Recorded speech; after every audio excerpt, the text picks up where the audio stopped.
16,770. That is the average number of hours a student in Texas from kindergarten through 12th grade will spend in school. That is nearly 700 days, and all that time will be spent with a teacher. Be it the basics like English and math, or electives like band or culinary arts, they will always be with someone who has dedicated their life to teaching. Teachers have an undeniable impact upon our youth and their growth. Why is it then that we are facing a teaching shortage like nothing we've ever seen before? A lack of one of the pillars of our society, the backbone of our country. But before I get into that, I'd like to show you just how dire the teaching shortage is. Now, figuring out how bad the teaching shortage is in Texas is complicated. TEA, the Texas Education Agency, doesn't track how many open teaching positions there are in Texas. Estimates put that number in the thousands, if not nearly 10,000. But what they do track is how many people leave the profession each year and how many are hired. And the hires are barely keeping up with the status quo. But we aren't just facing a shortage of teachers, we're also facing a shortage of qualified teachers. According to the TEA, last year there were 51,000 teachers hired in Texas. But of those 51,000, 14,600 had no sort of permit or certification to be a teacher, and this was their first experience teaching. This means that over 28% of new teachers in Texas have no certification. And the reason we have to hire so many unqualified teachers is because the attrition rate in Texas is so high.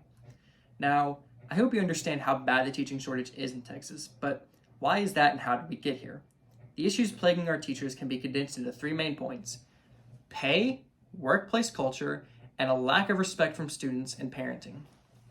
Insufficient compensation for teachers is a critical issue within the education system. The pervasive lack of adequate teacher pay has become a major contributing factor to the ongoing teaching shortage. Teaching salaries in Texas have failed to keep pace with rising inflation, higher costs of living, and rising health insurance premiums. On average, teachers in Texas make about $57,000, which, according to the Texas State Teachers Association, is $7,000 less than the national average. In a report done by the Charles Butt Foundation, they found that 81% of teachers feel as though they're being paid unfairly. In addition to that, 52% say they've done work for pay in addition to their job as a public school teacher in the past year, with the vast majority of that group, 79%, doing so because they needed the extra money. And they don't just do it during the summer break either. 80% of those teachers who did additional work for pay did it over the entire year.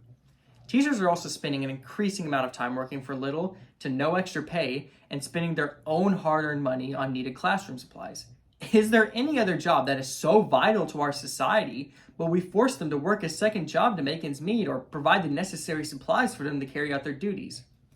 But before I get into possible ways to fix this issue, I'd like to highlight the other major problems our teachers face.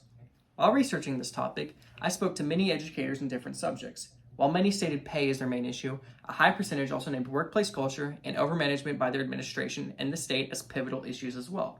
In the same report from the Charles Butt Foundation that I mentioned earlier, it was found that teachers still have high trust in their fellow teachers and principals to make the best decisions for their students in school, 91% and 61% respectively.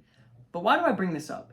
It's because when you compare it to the other groups in education, the lack of trust is astonishing. 34% of those teachers surveyed trust the other administrators in their school, 28% trust their school boards, and only 4% fully trust their elected officials to make the best decisions regarding the school system. But what decisions have led to such distrust by the teachers? The main issues with workplace culture is how teachers are being overworked and gaining more responsibilities for little to no extra pay. Their administrations are demanding more and more from them without giving them the proper support they need. Which leads me to my second point, a lack of support. Many teachers don't trust their administrators because they don't stand behind them. And this is an issue that I and many others have seen firsthand. An irate parent comes into the school and doesn't agree with the parent's methods or a decision they made, so they complain to the administration. When this happens, administrations often throw them under the bus to please parents instead of supporting their workers, putting teachers at risk, causing them to be more distrustful and leading to burnout. On the legislative level, teachers are being burdened with far too much paperwork and needlessly complicated regulations. Many of the teachers I talked to said they spent much of their time working on paperwork, which will never be used for anything when they could have utilized that time better to grade or plan future lessons or spend it with their family. Teachers are also facing complicated bureaucracy and regulations from the state, which makes their jobs even harder.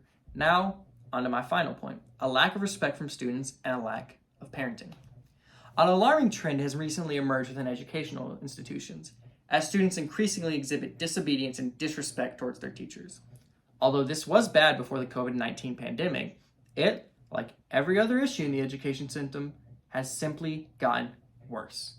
Students are being increasingly disrespectful towards their teachers, worsening all the other problems. And you don't have to look far to see it.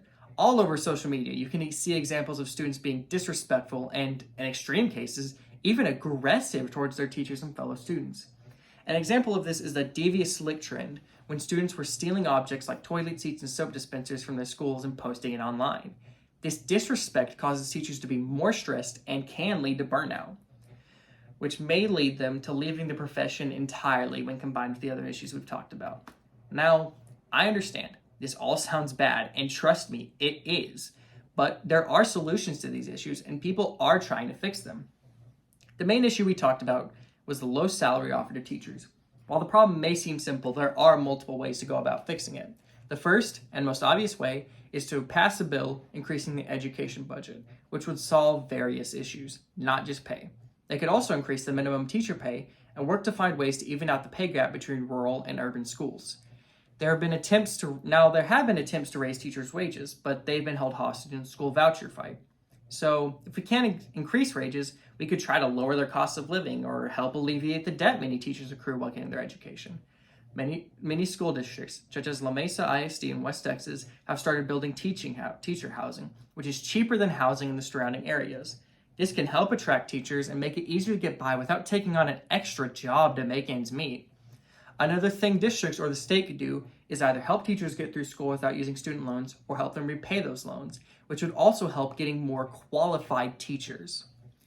Another way they could remedy the teacher pay issue is by increasing teacher benefits. The state could contribute more to healthcare premiums that teachers pay, or they could help provide affordable childcare options to teachers. Of course, the easiest way to assist teachers would be to raise their pay, but if that's unrealistic, those are some other options. But what about the other issues affecting teachers? A lot of the possible solutions to help some of the workplace culture issues also come at the legislative level.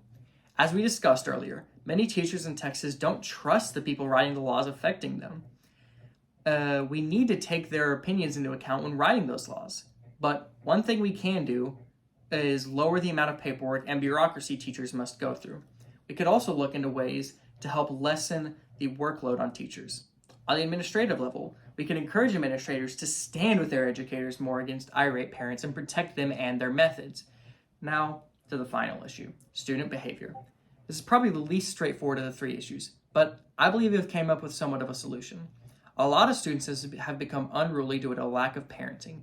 Many parents nowadays sit their kids in front of an iPad and let them have unrestricted access to the internet, which fosters bad and disrespectful behavior. Then, when those students get in trouble, they blame the teacher, not the student or themselves.